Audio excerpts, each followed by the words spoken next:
Well, folks, the mouse house had expanded into the air box and the carburetor all the way up into the reed plate. So I took everything apart and I'm cleaning. I got the reed plate all done. I took it all apart. I took the reed stops off and cleaned everything up.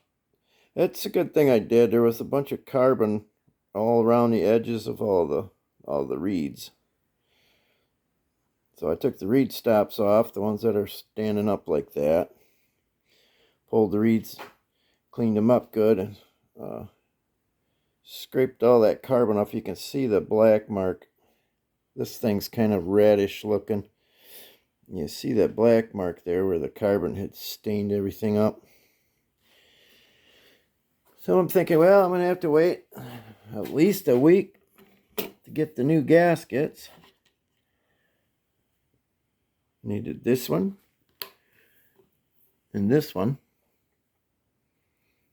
And then I looked. Got a box of goodies from a friend of mine out in Washington State. And I said, well, you know what? I think I've seen those gaskets in this shop before. So I opened up this box, and voila. Ozzy had sent me, no, not Ozzy Osbourne either, Diary of a Mad Outboard Man. Crazy outboard train. Yeah, so here's the one I took off. I'm going to save this because it's not that bad. And here's the one that was in the box of surprise that I got from Ozzy. That's for the intake manifold. And this one goes on first.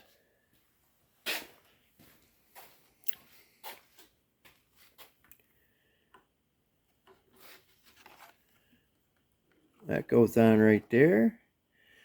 And then the reed plate.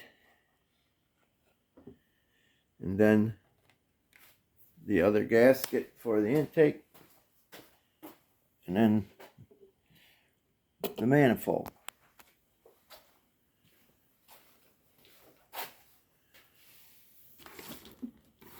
Oh, you see all these people talking about saving the planet and trees and all that. This guy sent me this one single set of points for my Scott Atwaters. In that box right there with this inside. That made it lighter. It's hot air in there. It says right on that label, caution, very hot air. Yeah, so yeah, it was almost floating when the guy opened the door of the delivery vehicle. It started floating away on him like a balloon. So I said, hurry up and pop it. And he was jabbing at it with his Boy Scout knife. So that's what I'm doing right now. But the other problem is the carburetor got pretty well. It didn't get pissed off, it got pissed on. And I don't know if I can save it or not. It's green with envy. So if anybody's got an MD 101A, give me a jingle on the shoe phone. And I'll have Agent 99 pick it up for you.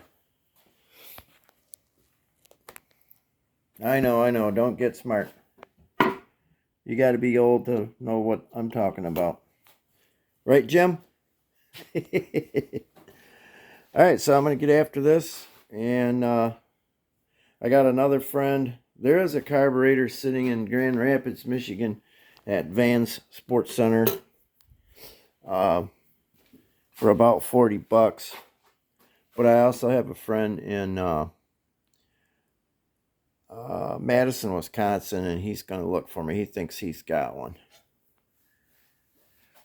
And if he does, I'll probably get it from him. Alright, so I'm going to get that back together. Maybe I could just stick the carburetor on there. Well, going to put some new spark wires on here. These coils are like the biggest present I could ever have. I just love these coils. We call them cloth wrapped shellac. Don't talk back. But anyway, these are awesome. And I've never had a dead Wyco coil. Not one of them. These are older than the hills on Blueberry Hill. So anyway, I'm going to put some new spark wires on. I already got them made up.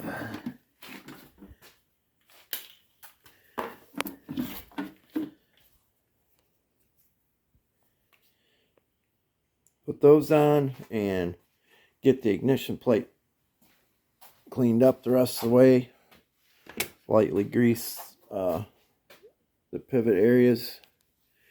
Get it back together. I think I got a new set of points for Wyco slide.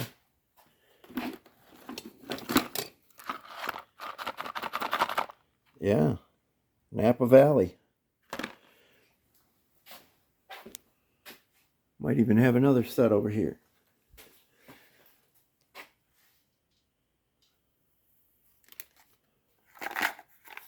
Let's see, what are these ones?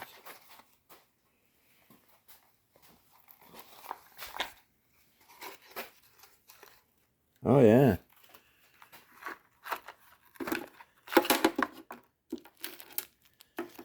Look at that. Whoop. These are some really nice points. They're a little bit different than most people are probably used to seeing, but these are brand spanking too, so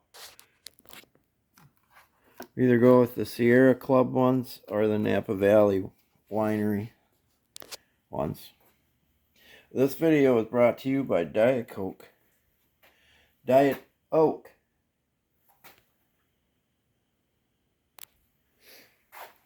Oh, look at the pitting. I forgot to show you this.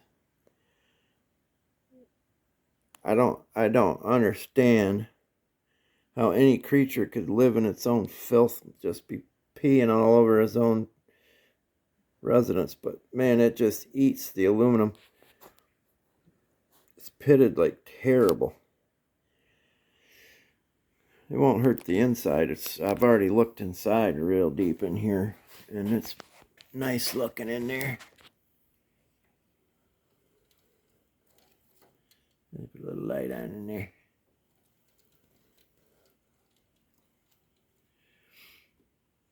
There's the bearings.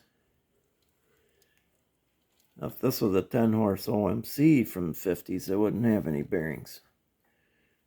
Well, I guess it would be considered a bearing, but it would be like a bronze. It wouldn't be needle bearings. And even the crank bearings, there's crank bearings too. Hard to see.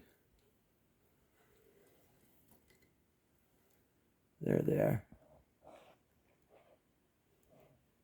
See them? People laughed at these motors, some of them, and some of the guys in the club still do. And I just like to say, well, look, let's split your Avenue in half, and I'll split my Scott Atwater in half, and we'll count your needle bearings, and then I'll count mine. All right, thanks for watching. Being the carburetor's jazzed up, I'm going to put it back on and just shoot some fuel down the yap and see if we can't get her to pop. Be a couple hours. Thanks for watching.